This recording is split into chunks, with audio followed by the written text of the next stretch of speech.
Баршаңызға сәлем. Міне түп нұсқаны қырқып алып жатырмыз. Мен қасына мына пальто түсіріп қойдым. Осы пальто сіздерге ұнай ма? Ұнаса комментарияға жазыңыздар. Пішуін көрсетіңізші деп жазсаңыздар, мен сіздерге осы пальтоның қалай пішу керек, соны көрсетемін. Мінекей.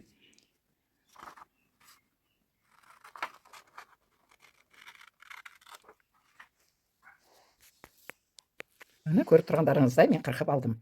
Енді мен сіздерге выточканы қалай мына жоғары жақтағын ашатынын көрсетейін. Ол үшін біз мына выточкамызды кесеміз, одан кейін мына бетінде кесіп аламыз. Мінекей, енді біз егер мына выточканы тікілеріңіз келмесе, оны былай жабасыздар. Міне жапқан кезде жоғары жақта выточка ашылды. Міне осы иықтан неге шейін бүйтіп выточкасын тігуіңізге болады. Міне мына емшегінің ұшына шейін апармайсыздар, жоғарыдан қалдырасыздар, мына оғыға шейін ұшы кеп қосылса болды. Сол кезде біздің көкірегіміздің выточкасы тура болады. А егер бұны істемей, мынаны істеймін десеңіз, осы жерде выточка істеуге болады. Енді мен сізге мына жағасын көрсетейін деп едім. Мінекей, мына сызған жерден біз былай жағаны аламыз. Міне жағамыз. Енді бұл жағаны алу үшін қазір мен сіздерге мынау қағаздан түсіріп көрсетемін. Былай көрсетейін. Міне.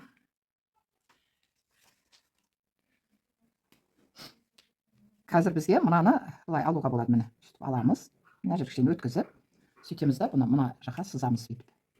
Міне. Қазір кесіп тастаймын. Бұны былай кескенім, қазір сізге көрсетейін. Қараңыз, мына жағаны алғанда міне неприятный болып тұр да, онша әдемі емес. Сол үшін негізі осылай салған жақсы. Өйткені біздің жағамыз дәу кең болу керек, әдемі тұру керек. Міне осы жерден кесіп алдық. Енді осындай қағазды қоясыздар да жаға пішіп аламыз. Жаға пішуде шіле қиын емес. Мінекей, мына жерде тұр біздіңкі жағамыздың несі. Міне дәу жаға істеймін десеңіз, осылай қойып аласыз. Мына ұшынан мына ұшын бірдей қылып. Енді мына арт жақа 2 сантиметрдей бері шығарасыз да. Былай қарай 10 сантиметр аламыз. Мына жерден былай қарай. Міне 10 алғаннан кейін, мына жерде 90 градус бұрышпанан жоғары көтеріп 9 сантиметр алып аламыз. Енді осы точкаларды бір-біріне қоса саламыз. Мінекей. Міне былай қостым. Енді мына жағаны жақсылап сыз көрсетейін. Мынаны сәл тартайын. Осы жағаны бүйтіп алып келіп мынаған қосамыз. Міне.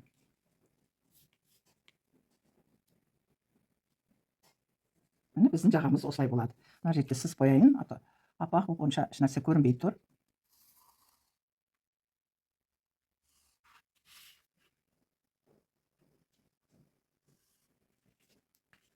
Міне қыздар, осылай жағасы шықты.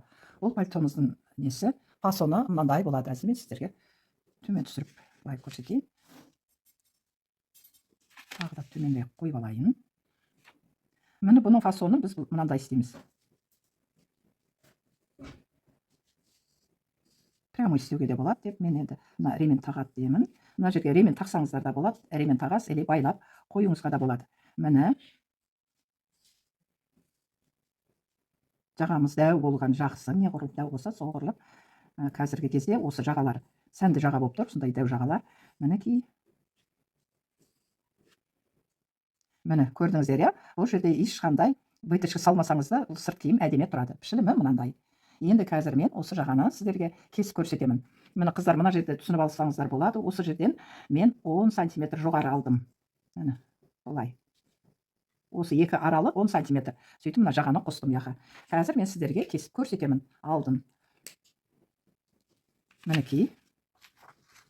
Мына жағамыз алып. Мына 90 градус бұрыш қыласыздар, мен қисықтау болып тұрған екен.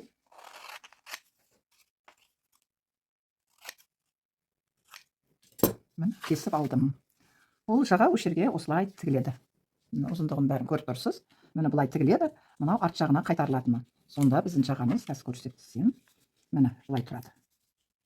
Осылай. Мынаусы жаңа 10 сантиметр дегеніміз бұл арт жағына үстіп келетін болады. Мен қазір сіздерге көрінсін деп қойдым.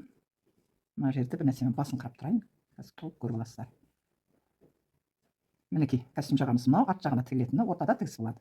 Көрдіңіздер, қандай ұқыпты, мұқият болып көрінеді. Мынау ұзындықты мына талияға шейін алсаңыздар да болады, бірақ бізде бұл жерде белдікті байлай салады. Белдік байламаса, жай осылай тұрады. Енді бізге қалтасын көрсетейін, қалай салу керек қалтаны. мына қалтамызды мынау белден төмен қарай саламыз. Қалтамызды мына белінен төмен қарай бір 6 сантиметрдей түсірсеңіз болады. Былай қарай міне. Сөйтіп осы жерден біз қалтаны аламыз. Дәу қып, кең қып салуға да болады қалталарды міне бүйтіп.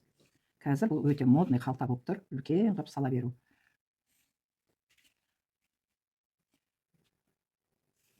Өзіңізге ұнағандай қып саласыз қалтасын. Мына жерден бүйтіп тігіледі.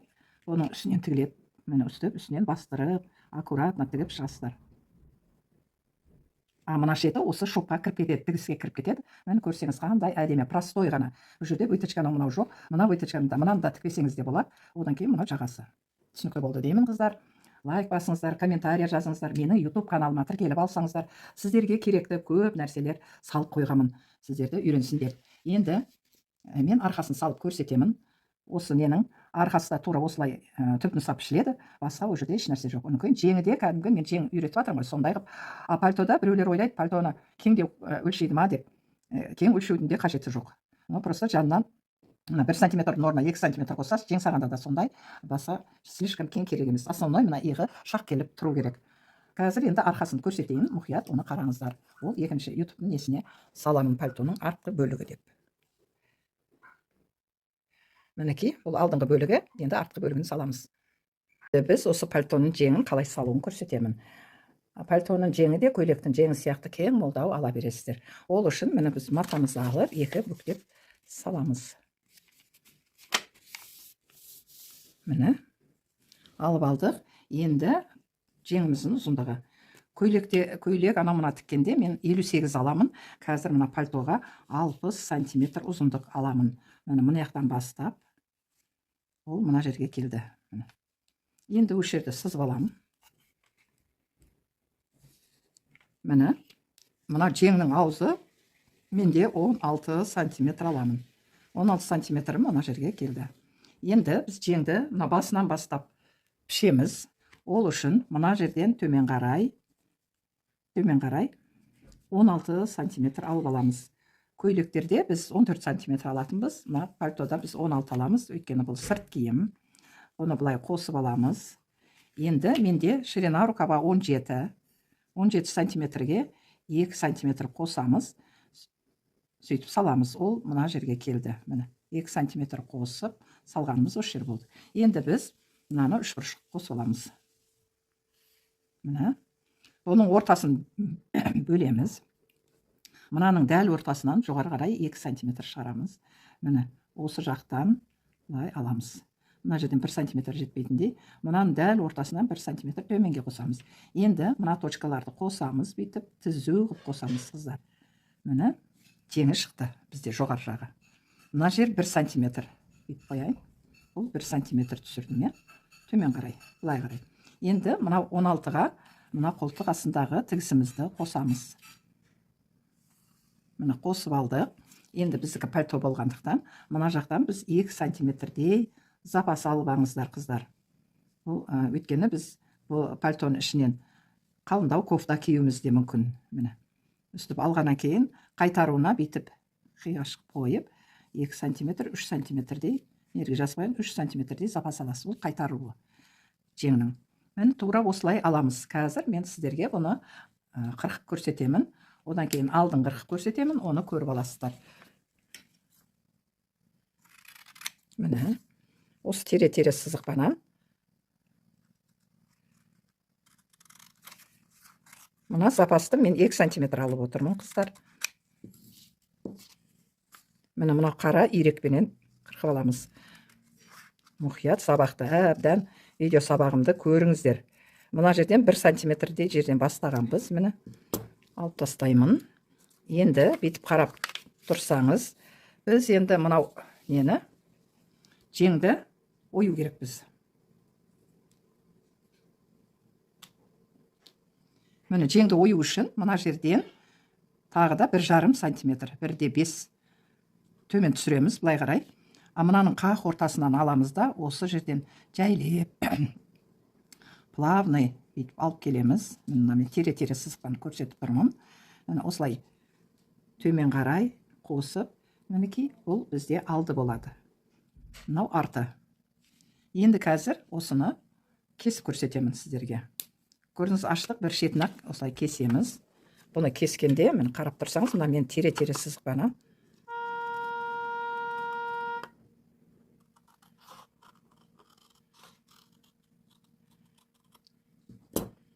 Міне кесіп алдым. Қазір оны мына жаққа қойған кезде міне көрініп тұр, арты осындай үлкендеу болады. Мынағы 1-1,5 сантиметр ойылады. Енді біз мынаны белгілеп аламыз. Деп, мынаны да алды екенін белгілеу үшін кез келген жерінен үстіп кертіп аласыздар. Міне матаға да үстіп белгілеп аласыздар. Енді бүйтіп қойған кезде міне осылай.